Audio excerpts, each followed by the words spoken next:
Bismillahirrahmanirrahim. Inilah kesempatan beliau berdua untuk merancang masa depan yang jauh banget. Karena itulah orang-orang yang pintar, ar-rasyidun. Itulah orang-orang yang juga sukses, an-najihun. Itulah juga orang-orang yang kemudian punya himmah, punya juga kemudian impian. Orang-orang besar yang hidup dengan rencana yang super panjang. Kalau orang-orang kecil Pak, rencananya akhir pekan lo mau apa? Akhir pekan lo mau kemana? Paling top akhir bulan, ntar kita mau belanja apa? Orang-orang kecil bahkan gak punya rencana kecuali rencana harian. Ntar siang kita mau makan apa? Besok mau beli apa, makan apa? Tapi kalau orang besar ngeliatnya ya. Maka kenapa para kiai misalkan sampai anak cucu gitu pada jadi kiai? Kenapa coba? Mulutnya, pikirannya, gerakannya, ngomongnya udah futuristik. Kalau doa aja udah anak cucu sampai hari kiamat gitu.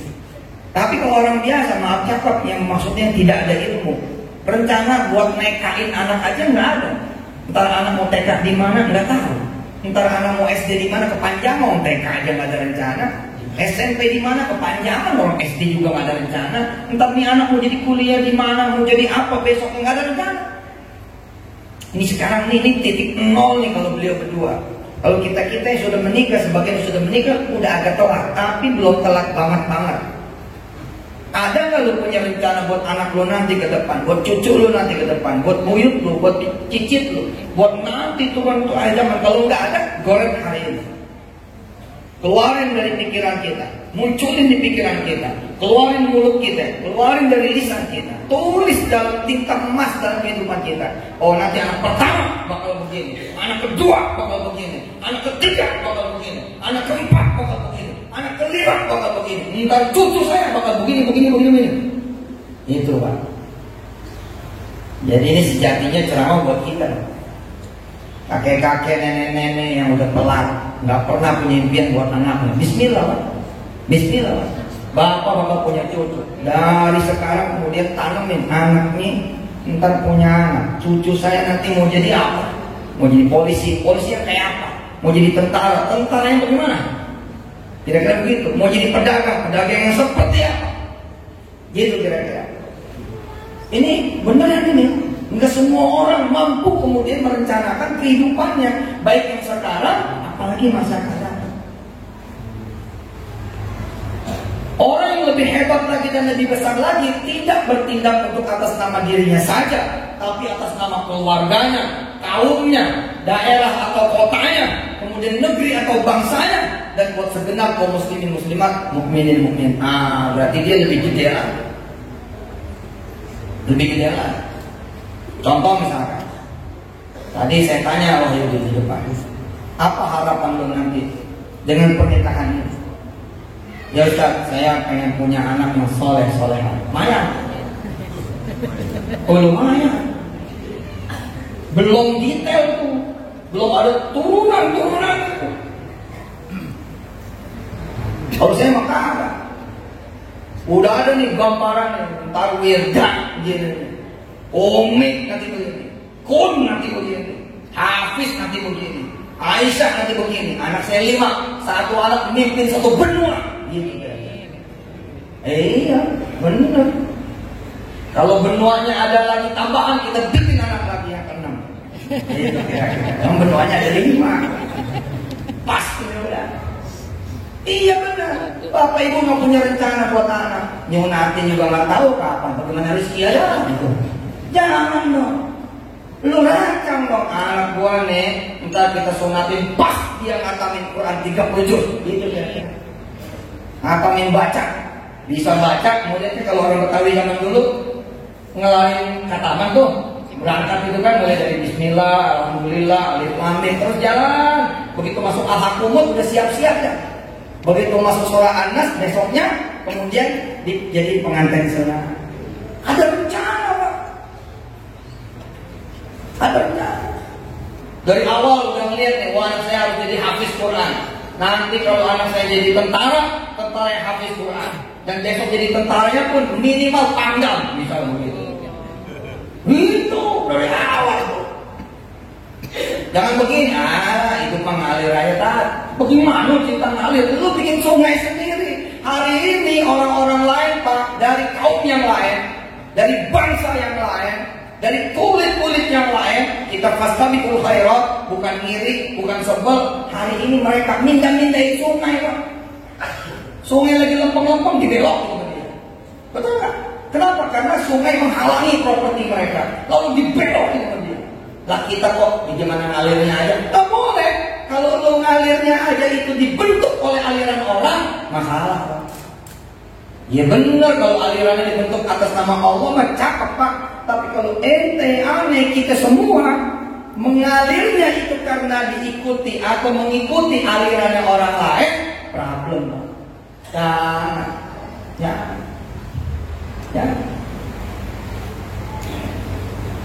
Asik ini. Pengantin titik nol. Ini bisa ngegoret nanti. Mau apa? Bikin setengah tahun ke depan seperti apa? 1 tahun ke depan seperti apa? 2-3 tahun seperti apa?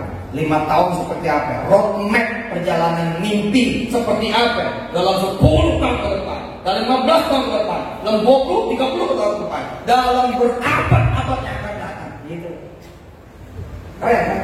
Kayak Sultan Mehmed dan turunan ke atasnya. Ketika ada orang Turki namun kepada Rasulullah, Allahumma sholli wa sallim wa barik alaihi wa ala alihi. Ini ceramah nikah apa ceramah maulid nih? Jadi panjang amat gue nih. Jam berapa ya? 5.44. Tapi ini penting memang buat saya juga ini. Nah, orang-orang Turki zaman as-sabiqun al-awwalun datang kepada Rasulullah. Ada berita juga datang kepada orang-orang Turki. Kira lokal begitu kira-kira dari beberapa riwayat. Bukan tentang konten hadisnya, tapi tentang kabar bahwa la tuftahanna al-Konstantinia, bahwa Konstantinopel, Bizantium akan dibebaskan. Oleh siapa? Oleh seorang anak muda yang bakal lahir sebagai anak muda terbaik di zamannya, yang akan memimpin pasukan juga pasukan terbaik di zamannya. Lalu orang Turki ngambil itu. Kalau kita nggak ngambil, misal begini, ada kabar bakal ada pabrik gede di kampung kita, bukan kita ambil, malah kita keluar, kita jual buat pabrik itu. Kan nggak benar. Kalau ada berita bakal ada jalan tol, jangan lu jual. Tahu aja, tahu bakal ada jalan tol, kenapa lu jual? Ambil kesempatan itu. Biarin, kita dagang di pinggir tol, kayak gitu. Ketahuan bakal ada perumahan begini, perumahan begitu, loh kok kita malah nggak ambil? Ketahuan besok 2024 akan ada kemudian barisan anggota dewan yang baru, DPR, MPR, bakal ada kemudian kepala-kepala daerah yang baru. Ketahuan nanti bakal juga ada presiden yang baru, wakil presiden yang baru, barisan menteri yang baru, 2024. Ketahuan nanti panglima juga bakal pensiun, Pangdam dan turunan ketuanya bakal pensiun. Udah tahu kan, tapi karena tidak punya rencana, nggak bisa ngambil. Begitu aja udah, ikut aja. Diangkat syukur, nggak diangkat nggak apa-apa. Jadi alhamdulillah nggak jadi nggak apa-apa. Jangan Pak, jangan ambil. Turki ngambil, maka kemudian turunan-turunan sampai Sultan Mehmed II mengambil langkah menyiapkan satu turunan dia. Di sini gagal turunan lagi, gagal turunan lagi, gagal turunan lagi. Akhirnya kemudian jadinya sama siapa? Sama Sultan Fatih. Tapi kan disiapin. Bagaimana kemudian kelahiran Yesus, kelahiran Isa Al-Masih, kelahiran Al-Masih disiapkan Pak. Semua kelan ngambil kabar itu bahwa akan datang Mesias, akan datang Al-Masih. Ini kenapa saya ngomong begini? Karena awal perkenalan saya sama Riza, sama Rosa urusan beginian, dialog soal beginian. Gue bilang gue gak paham, gue juga ngaji dulu lah. Tapi Pak, kelahiran Al-Masih di dunia Islamologi seperti kelahiran Mahdi, seperti datangnya Imam Mahdi, betul? Maka kemudian dari zaman Imran dan Zakaria disiapkan untuk kelahiran Al-Masih. Al-Masih harus dari kami, kira-kira begitu.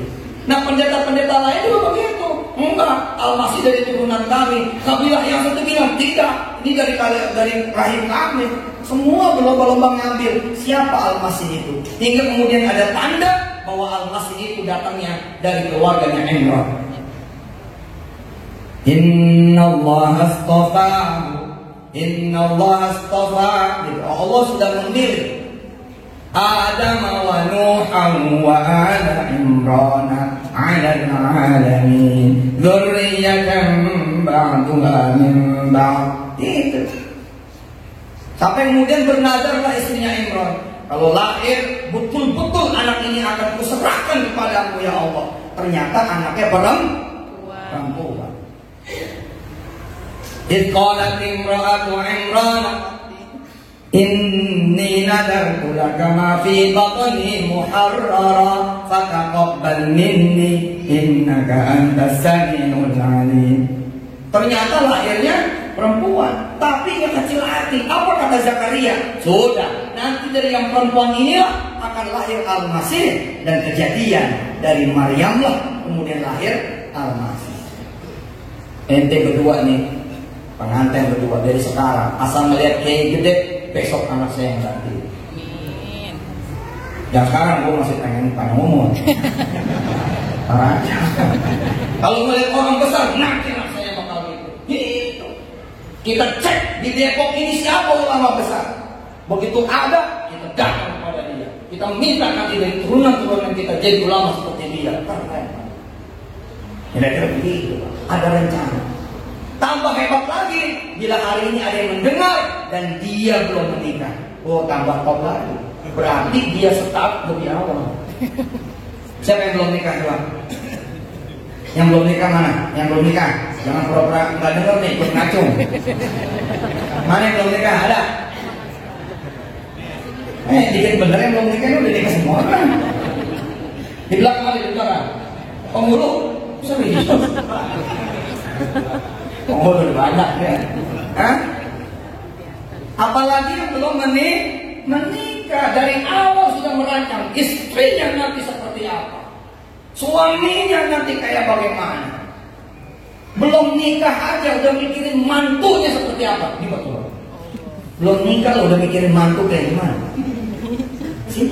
Tuh itu. Karena kita nggak terbiasa bicara future, langsung ngomong, nah elah kebahagiaan Ustaz. Belum nikah udah mikirin cucu.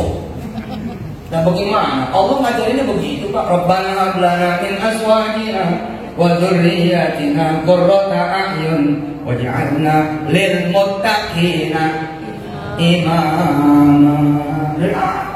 Makanya hebat banget bila ada seorang kakek dan nenek hari ini, termasuk Pak Handoko kan udah kakek. Kakek apa kakek-kakek? Kakek-kakek. Hah? Belum terlambat dan tidak akan pernah terlambat. Kenapa? Karena akan lahir generasi cucu-cucunya. Oke?